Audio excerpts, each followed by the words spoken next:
Assalamualaikum warahmatullahi wabarakatuh. Kami dari kelompok 2 akan membahas mengenai pemeriksaan pada urin. Adapun anggota kelompok kami yaitu Erti Sintia, Retno Merta, Nur Ramadhani, Siti Rahmasri Wahyuni, Ode Mutia Aminullah, dan Sertika Abdullah. Yuk kita simak videonya berikut ini. Assalamualaikum warahmatullahi wabarakatuh. Nama saya Erti Sintia, NIM 1831452011171. Di sini saya akan memaparkan materi tentang urin. Yang pertama yaitu pengertian urin dan urinalisis. Yang kedua, proses pembentukan urin. Tiga, kandungan urin. Yang keempat, jenis-jenis urin. Dan yang kelima, jenis-jenis penyakit urin. Pengertian urin dan urinalisis. Urin adalah cairan sisa yang diekskresikan oleh ginjal yang kemudian akan dikeluarkan dari dalam tubuh melalui proses urinari. Ekskresi urin diperlukan untuk membuang molekul-molekul sisa yang disaring oleh ginjal dan untuk menjaga hemostasis tubuh. Urinalisis merupakan salah satu tes yang sering diminta oleh para klinis. Tes ini populer, dapat membantu menegakkan diagnosis, mendapatkan informasi mengenai fungsi organ dan metabolisme tubuh. Juga dapat mendeteksi kelainan asimptomatik, mengikuti perjalanan penyakit dan pengobatan. Dengan demikian, hasil tes urin haruslah teliti, tepat, dan cepat. Permintaan urinalisis diindikasikan pada pasien, evaluasi kesehatan secara umum, gangguan endokrin, gangguan pada ginjal, atau traktus urinarius, monitoring pasien dengan diabetes, kehamilan, kasus toksikologi, atau overdosis obat. Proses pembentukan urin. Terdapat 3 proses penting yang berhubungan dengan proses pembentukan urin, yaitu yang pertama filtrasi atau penyaringan. Kapsula Bowman dari dalam Malpighi menyaring darah dalam glomerulus yang mengandung air, garam, gula, urea, dan zat bermolekul besar seperti protein dan sel darah, sehingga dihasilkan filtrat glomerulus, yaitu urin primer, di mana filtrat ini terlarut zat yang masih berguna bagi tubuh maupun zat yang tidak berguna bagi tubuh, misalnya glukosa, asam amino, dan garam-garam. Kemudian yang kedua yaitu reabsorpsi atau penyerapan kembali.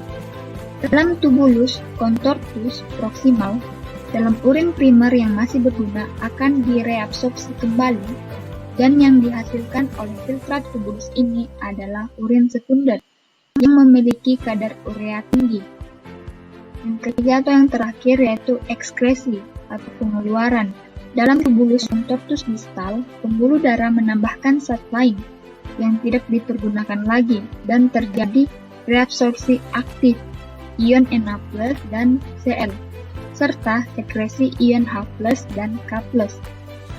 Di tempat ini sudah terbentuk urin yang sesungguhnya, yang tidak terdapat glukosa dan protein lagi. Selanjutnya akan disalurkan ke tubulus collectivus, lalu menuju pelvis renalis. Kandungan urin. Urin terdiri dari air dengan bahan terlarut berupa sisa metabolisme seperti urea, garam terlarut, dan materi organik. Cairan dan materi pembentuk urin berasal dari darah atau cairan interstisial. Komposisi urin berubah sepanjang proses reabsorpsi ketika molekul yang penting bagi tubuh, misal glukosa, diserap kembali ke dalam tubuh melalui molekul pembawa. Cairan yang tersisa mengandung urea dalam kadar yang tinggi dan berbagai senyawa yang berlebih atau berpotensi racun yang akan dibuang keluar tubuh. Materi yang terkandung di dalam urin dapat diketahui melalui urinalisis.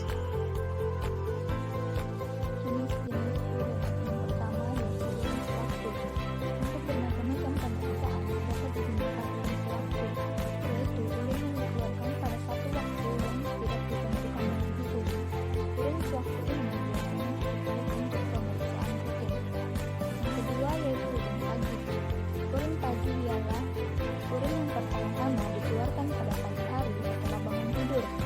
Urin ini disekat dan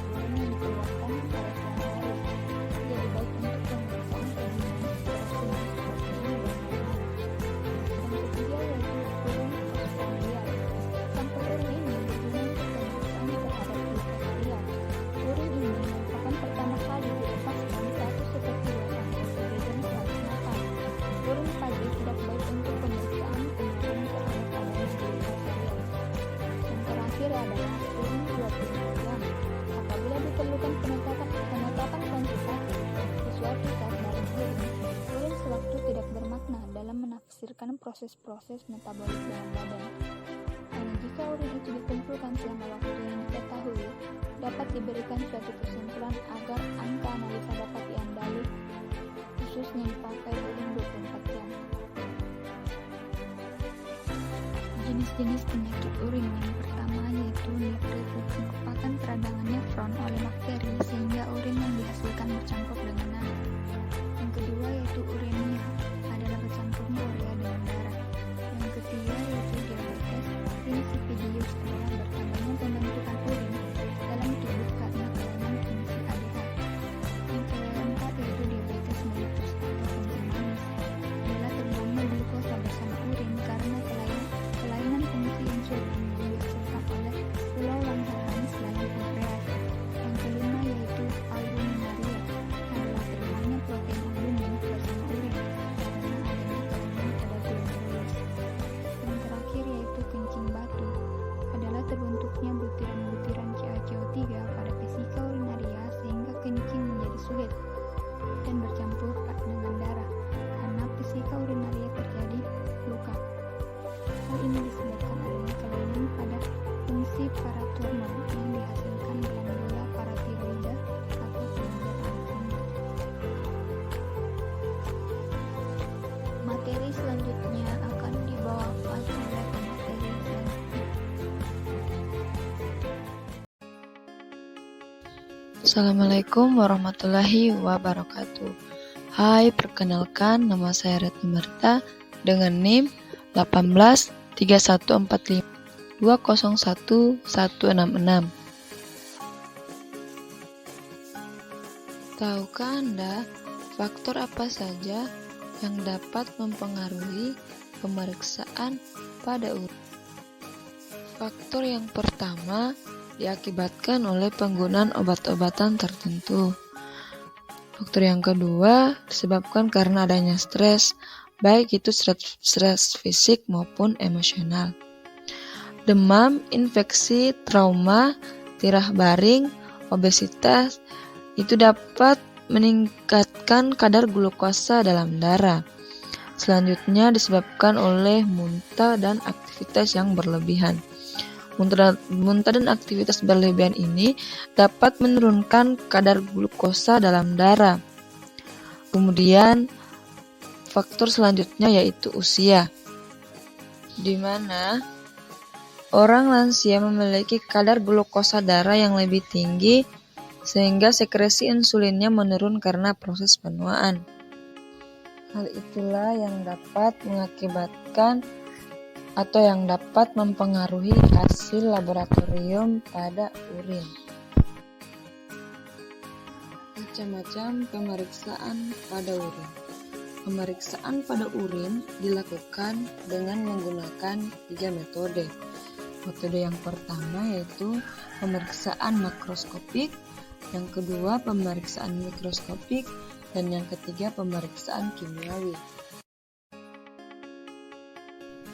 Pemeriksaan makroskopik, di mana pemeriksaan makroskopik merupakan salah satu jenis urinalisasi yang dilakukan untuk melihat bau, warna, kekeruhan, berat jenis, pH, dan volume pada urin.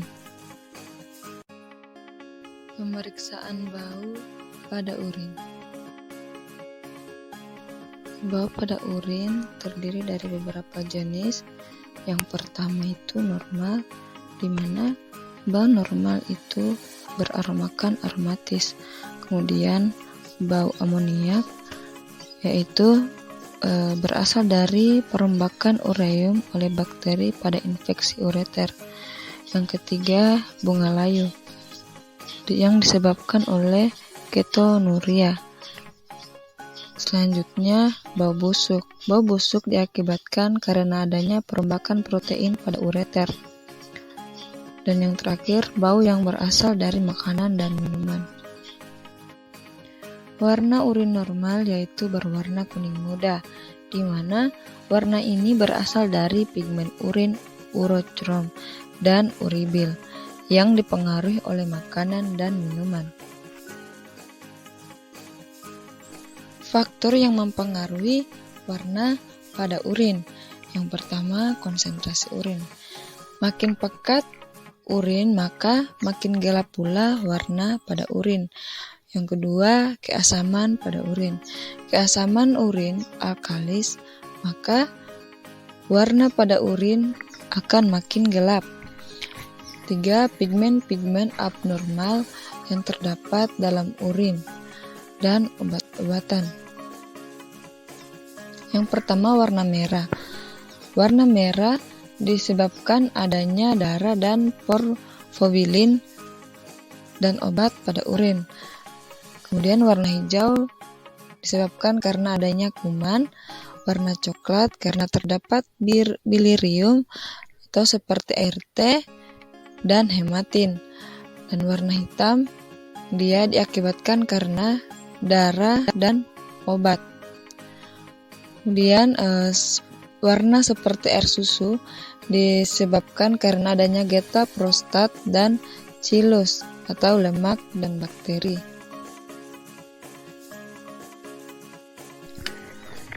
Selanjutnya, pemeriksaan kekeruhan atau kejernihan pada urin.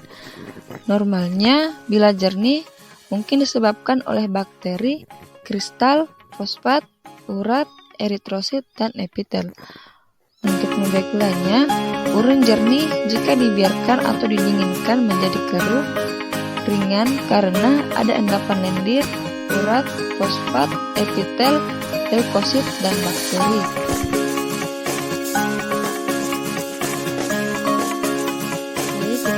Penjelasan dari saya. Terima kasih. Wassalamualaikum warahmatullahi wabarakatuh. Hai semua, Assalamualaikum warahmatullahi wabarakatuh. Saya Nur Ramadhani dengan NIM 1731452011125. Di sini saya akan membahas mengenai beberapa pemeriksaan makroskopik pada urin. Di antaranya, yang pertama, pemeriksaan berat jenis pada urin. Yang kedua, pemeriksaan pH pada urin, dan yang ketiga, pemeriksaan volume pada urin. Mari kita simak video penjelasannya berikut ini. Pemeriksaan berat jenis pada urin. Berat jenis urin merupakan konsentrasi solut di dalam urin. Berat jenis urin normal yaitu berkisar antara 1005 sampai 1030. Jika berat jenis urin tinggi, maka urin akan lebih encer dan tidak berwarna. Biasanya terjadi pada pasien diabetes mellitus. Jika berat jenis urin rendah, maka urin akan lebih pekat dan berwarna gelap. Biasanya terjadi pada saat dehidrasi.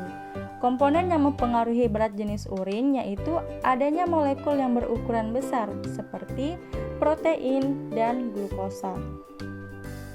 Hal yang dilakukan dalam pemeriksaan berat jenis pada urin yaitu melakukan persiapan, di antaranya menyiapkan urinometer, sampel urin, dan gelas ukur.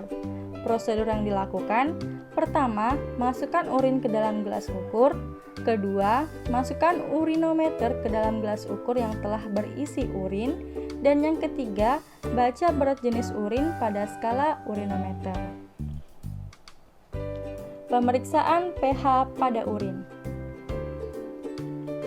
pH urin bersifat asam, yaitu berkisar antara 5,5 sampai 6,5. Jika pH relatif basa, maka hal ini disebabkan adanya infeksi oleh bakteri. Jika pH terlalu asam, maka hal ini karena asidosis tubulus ginjal. Yang dilakukan dalam pemeriksaan pH pada urin yaitu melakukan persiapan, diantaranya menyiapkan kertas pH, sampel urin, dan beker gelas.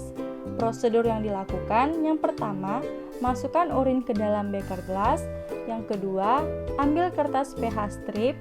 Yang ketiga, masukkan kertas pH strip ke dalam beker gelas yang telah berisi urin. Dan yang keempat, bandingkan perubahan warna pada pH strip. Pemeriksaan volume pada urin. Volume urin normal yaitu berkisar antara 1200 sampai 1800 ml per 24 jam. Untuk poliuria atau volume urin lebih dari 2000 ml per 24 jam, ini ditemukan pada pasien diabetes mellitus. Untuk oliguria atau volume urin 300-700 ml per 24 jam, ditemukan pada orang yang mengalami diare berat. Dan untuk anuria atau volume urin kurang dari 300 ml per 24 jam, ditemukan pada orang yang mengalami keracunan. Faktor yang mempengaruhi volume urin yaitu umur, berat badan, jenis kelamin, makanan, minuman, suhu badan, iklim, dan aktivitas. Hal yang dilakukan dalam pemeriksaan pada volume urin yaitu melakukan persiapan, diantaranya menyiapkan gelas ukur dan sampel urin. Prosedur yang dilakukan yang pertama, masukkan urin ke dalam gelas ukur, dan yang kedua, lihat volume urin pada skala gelas ukur. Itulah tadi beberapa pembahasan mengenai pemeriksaan makroskopik pada urin. Untuk pembahasan selanjutnya akan dibawakan oleh rekan saya. Terima kasih. Assalamualaikum warahmatullahi wabarakatuh. Saya Siti Rahmasri Wahyuni dengan nomor induk 18345201155 akan menjelaskan materi selanjutnya, yaitu pemeriksaan mikroskopik yang terdiri dari pemeriksaan sedimen urin, pemeriksaan kimia seperti pemeriksaan protein dan pemeriksaan glukosa. Baiklah, materi yang pertama yaitu pemeriksaan mikroskopik sedimen. Pemeriksaan mikroskopik ialah pemeriksaan sedimen urin yang termasuk pemeriksaan rutin. Untuk mendapatkan sedimen yang baik, diperlukan urin yang pekat, yaitu urin yang diperoleh pada pagi hari dengan pH yang asam. Pemeriksaan sedimen urin ini penting untuk mengetahui adanya kelainan pada ginjal dan saluran kemih serta berat ringannya penyakit. Tujuan pemeriksaan sedimen urin untuk menemukan adanya unsur-unsur organik dan anorganik di dalam urin secara mikroskopik. Adapun prinsip pemeriksaannya, urin mengandung elemen-elemen sisa hasil metabolisme di dalam tubuh. Elemen tersebut ada yang secara normal dikeluarkan secara bersama-sama urin, tetapi ada pula yang dikeluarkan pada keadaan tertentu. Elemen-elemen tersebut dapat dipisahkan dari urin dengan jalan disentrifug. Elemen-elemen akan mengendap dan endapan dilihat di bawah mikroskop. Adapun alat dan bahan yang digunakan, yang pertama tabung reaksi, kedua objek gelas, ketiga kuper gelas, keempat mikroskop, yang kelima sentrifug, yang keenam tabung sentrifug, dan yang ketujuh sampel urin. Adapun prosedur kerjanya, yang pertama yaitu sampel urin dihomogenkan dulu, kemudian dipindahkan ke dalam tabung sentrifug sebanyak 10 ml. Yang kedua, sentrifug dengan kecepatan relatif rendah sekitar 1500 sampai 2000 rpm selama 5 menit. Sabun dibalik dengan cepat untuk membuat supernatat sehingga tersisa endapan kira-kira 0,2 sampai 0,5 ml. Selanjutnya endapan diteteskan ke gelas objek dan ditutup dengan cover gelas. Selanjutnya, endapan pertama kali diperiksa di bawah mikroskop dengan perbesaran rendah menggunakan lensa objektif 10 kali, disebut lapang pandang lemah atau LPL, untuk mengidentifikasi benda-benda besar seperti silinder dan kristal. Selanjutnya, pemeriksaan dilakukan dengan kekuatan tinggi lensa objektif 40 kali yang disebut lapang pandang kuat atau LPK, untuk mengidentifikasi sel seperti eritrosit, leukosit, epitel, ragi, bakteri, trichomonas, filamen, lendir, sel sperma. Jika identifikasi silinder atau kristal belum jelas, pengamatan dengan lapang pandang kuat juga dapat dilakukan dengan menggunakan lensa objektif 40 kali. Baiklah, materi yang kedua yaitu pemeriksaan kimia protein. Adanya protein di dalam urin, pada umumnya urin akan terlihat keruh, namun zat lain juga dapat menyebabkan kekeruhan pada urin. Adanya protein di dalam urin disebut proteinuria, biasanya terkait dengan gangguan pada ginjal. Pemeriksaan protein berdasarkan pada prinsip kesalahan penetapan pH oleh adanya protein. Sebagian indikator digunakan tetrabrenol blue dalam satu sistem buffer akan menyebabkan pH tetap konstan.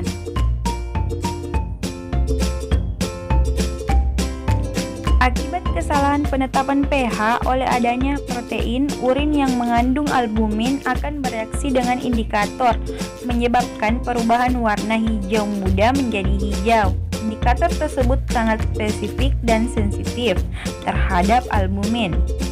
Sensitivitasnya adalah 10 mg/dl. Adapun metode dalam pemeriksaan protein ada 5, yaitu yang pertama metode Bank, yang kedua metode asam sulfosalisilat 20%, metode Osgood dan metode Esbag serta metode Biuret. Baiklah, materi yang ketiga yaitu pemeriksaan kimia glukosa. Pemeriksaan secara kimia kandungan glukosa di dalam urin secara kualitatif menggunakan metode Benedict dan dipstick atau strip test. Kadar normalnya yaitu 1-25 mg/dl. Glukosaria yaitu adanya ditemukan glukosa di dalam urin yang melebihi kadar normalnya. Penyebab glukosaria tanpa hiperglikemia terjadi pada 1. Glukosa renal yaitu glukosa yang dibuang ke air kemih meskipun kadar glukosa dalam darah normal. Hal ini terjadi karena adanya kelainan fungsi di tubulus renalis. Yang kedua yaitu alkalimentasi. Dan yang ketiga yaitu kehamilan. Glukosaria dengan hiperglikemia terjadi pada diabetes mellitus karena kadar glukosa di dalam darah meningkat karena kekurangan insulin, sehingga nefron di ginjal tidak bisa menyerap kembali. Kelebihan glukosa karena melewati nilai ambang ginjal. Nilai ambang glukosa di ginjal lebih dari 170 mg/dl.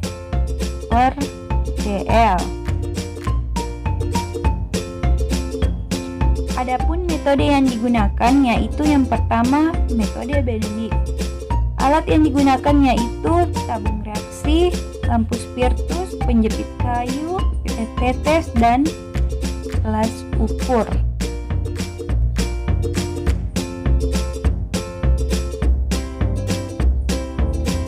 Adapun bahan yang digunakan yaitu CuSO4, 5H2O, asam sitrat, Na2CO3 anhidrat, Aquades, glukotes strip, urin. Adapun prosedur kerja, yang pertama yaitu pembuatan reagen. Yang kedua yaitu masukkan reagen Benedict ke dalam tabung reaksi dan tambahkan urin serta campurkan.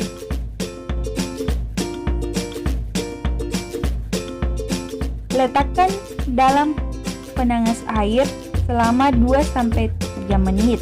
Angkat dan langsung baca hasilnya.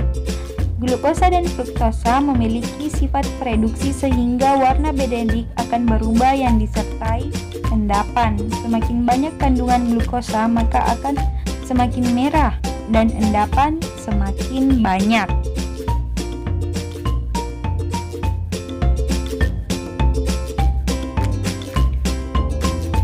Metode kedua yaitu dipstick urin. Sebetulnya pemeriksaan menggunakan dipstick atau strip urin tidak hanya memberi informasi tentang glukosa saja, namun juga memberikan informasi hasil pemeriksaan lainnya, diantaranya seperti pH, protein, bilirubin, leukosit, dan lain sebagainya.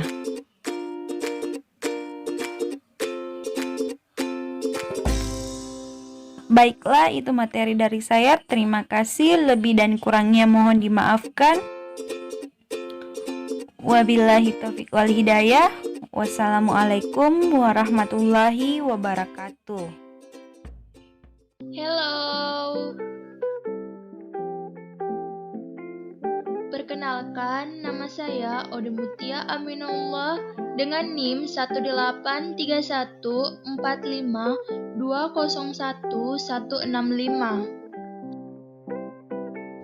Oke, saya akan melanjutkan materi pemeriksaan spesimen urin secara kimia meliputi bilirubin, urobilinogen, dan nitrit.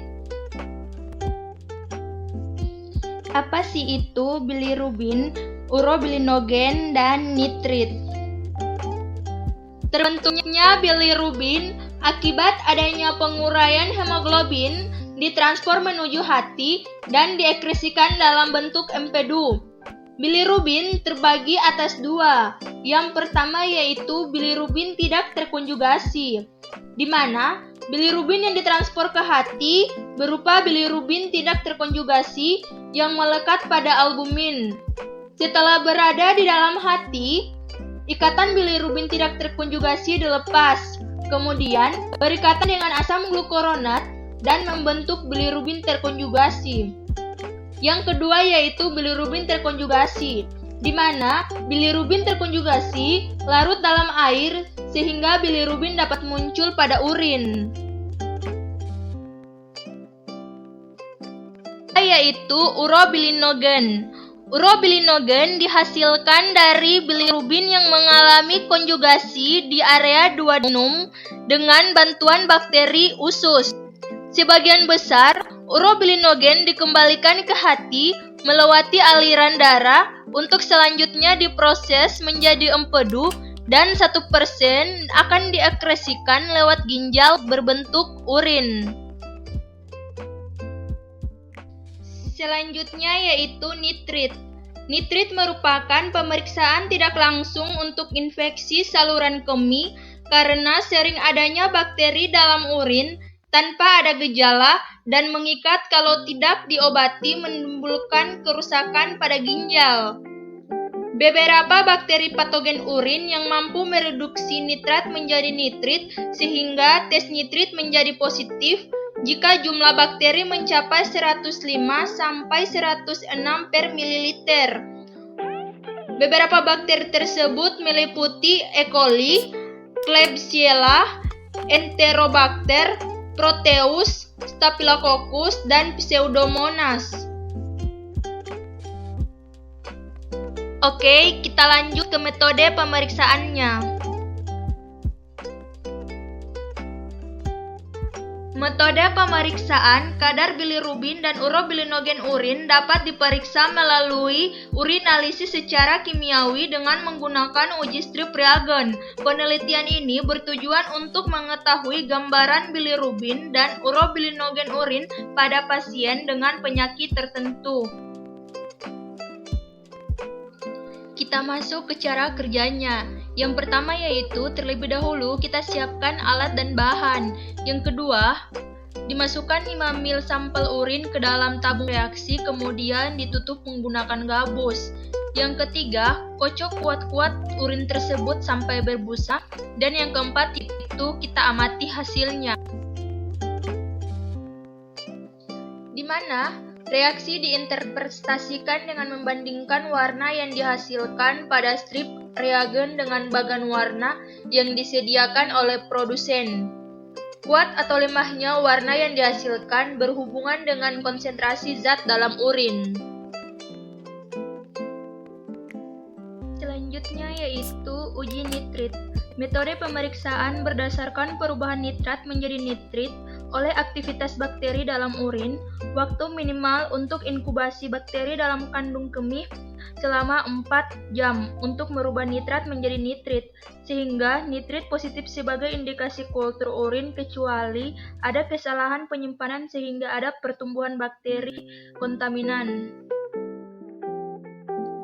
Cukup sekian dan terima kasih.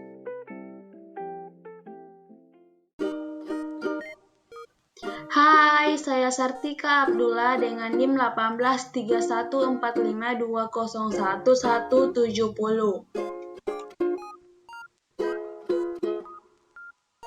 Saya akan melanjutkan penjelasan dari teman saya tentang pemeriksaan kimia pada urin.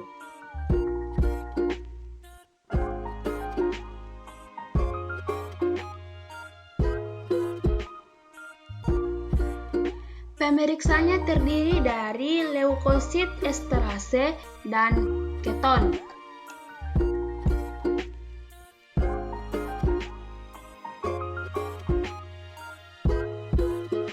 Prinsip pemeriksaan ini adalah esterase yang merupakan enzim pada granula azrofil di leukosit granulosit. Reaksi ini mengandung ester indoksil dan garam diazonium.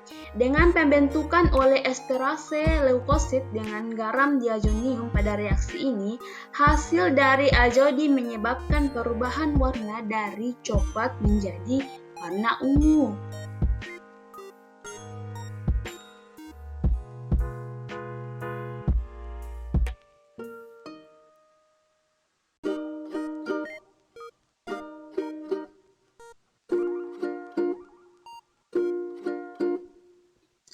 Nah, untuk orang normal, keton tidak dapat dideteksi dalam urin. Mengapa demikian? Karena semua hasil metabolisme lemak ini dipecahkan menjadi air dan karbon dioksida.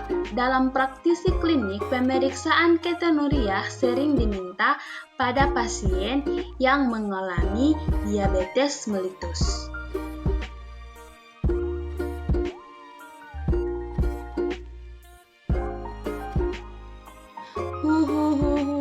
Jadi bagaimana dong metode pemeriksaannya?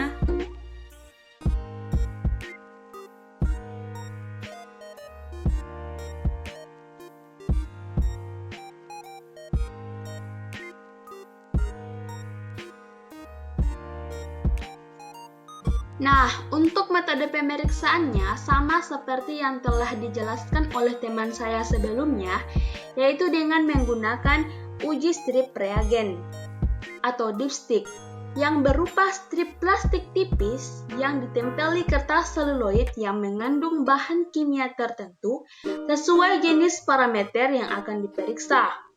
Urin dip merupakan analisis kimia cepat untuk mendiagnosa berbagai penyakit. Cara penggunaannya mudah, yaitu strip dicelupkan ke dalam urin. Warna strip untuk setiap kategori akan berubah sesuai kandungan zat yang terdapat di dalam urin tersebut. Nah, itulah tadi pembahasan dari kelompok kami mengenai pemeriksaan urin. Akhir kata, kami ucapkan terima kasih atas perhatiannya. Wassalamualaikum warahmatullahi wabarakatuh.